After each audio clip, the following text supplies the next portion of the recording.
Exactly 10 minutes to 10 o'clock. The news on Galaxy FM. My name is Sarah Biryomumaisho. For the second consecutive time, Opposition Forum for Democratic Change FDC party failed to secure a single seat as Parliament voted 9 legislators to represent Uganda at the East African Legislative Assembly, IALA.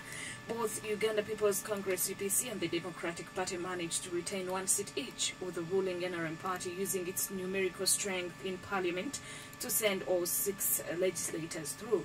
The independents also retained their seat. NRM candidates Paul Musamali, Rose Ako Okulu, George Odong, Matthias Kasamba, Dennis Namara and Mary Mujenyi will be joining the Arusha-based assembly in June. These will be joined by incumbents Dennis Mukasambide of DP, Christopher Opoka UPC, as well as independent candidates Susan Nakauki.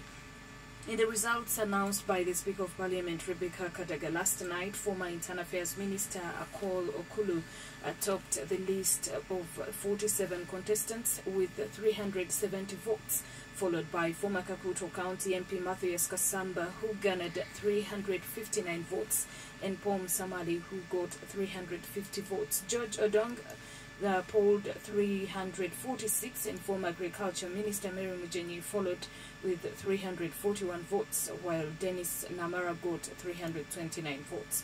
Incumbents Mukasambide, Susan Nakauki and Chris Opoka got 308, 298 and 274 votes, respectively, leaving FDC's Ibe Kwao in the 10th position with 179 votes. Ingrid Turinawe, another FDC candidate, got only 25 votes. The Speaker of Parliament, Rebecca Kadaga, has told Uganda's new representatives to the East African Legislative Assembly, IALA, to put Uganda's interests ahead of party interest. She reminded them that they must speak for Uganda. Ms. Kadaga said that there are issues which need reform, and she hopes they would work to ensure the reforms are undertaken. One of the areas, Ms. Kadaga said, is the implementation of the laws of the East African Community Treaty.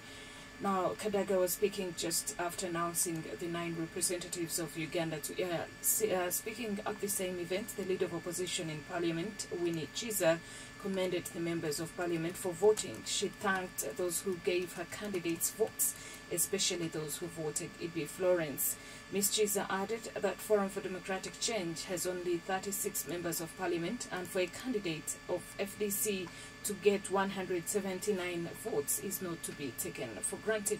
Tuesday's campaigns, however, will go in Uganda's history books as the most chaotic and, as many Ugandans described them, idiotic ever.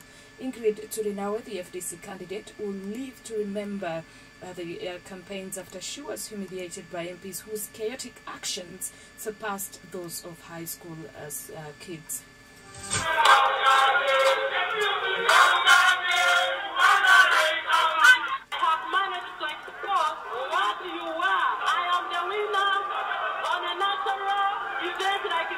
International cameras around on record of the hashtag I am the winner. They never even accorded her an ample 1 minute audience for her to express herself. That is backwardness. It's unbelievable, actually. Everybody was nasty inside. We have seen many times pigs being dropped at Parliament and indicated on names of members of Parliament, and we know the people that have been doing that, and these are the same people that want a vote.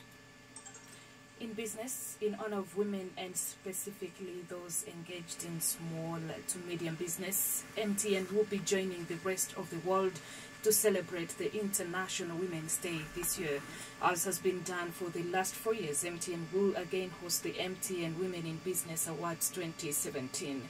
These awards celebrate the achievements of Ugandan women entrepreneurs who, against all odds, continue to excel in the predominantly male-dominated field of business. Under the theme Survival of the Fittest, Partnering for Success, MTN will host the awards night on Friday, 17th March 2017 at the Kampala Serena Hotel. The night will also feature a panel discussion and a keynote speech delivered by Dr. Judy Dlamini, a successful South African female entrepreneur who is behind the Mbekani group of businesses. Preceding the dinner night, MTN, together with partners like CNBC and Forbes Africa, will host a masterclass on Friday, 3rd March 2017 at Protea Hotel.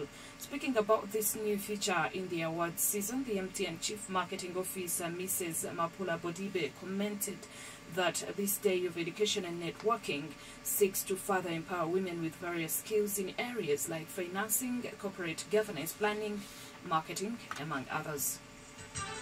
Elsewhere in the world, President Donald Trump has said the U.S. is witnessing a renewal of the American spirit as he delivered his first speech to Congress. Adopting a more measured, upbeat tone, the Republican president spoke of a new chapter of American greatness. Mr. Trump condemned recent vandalism of Jewish cemeteries and a hate crime in Kansas that left an Indian man dead. His primetime address sought to bolster his low approval ratings after a bumpy start of his fledgling presidency. A very good morning. That's all we could get for you.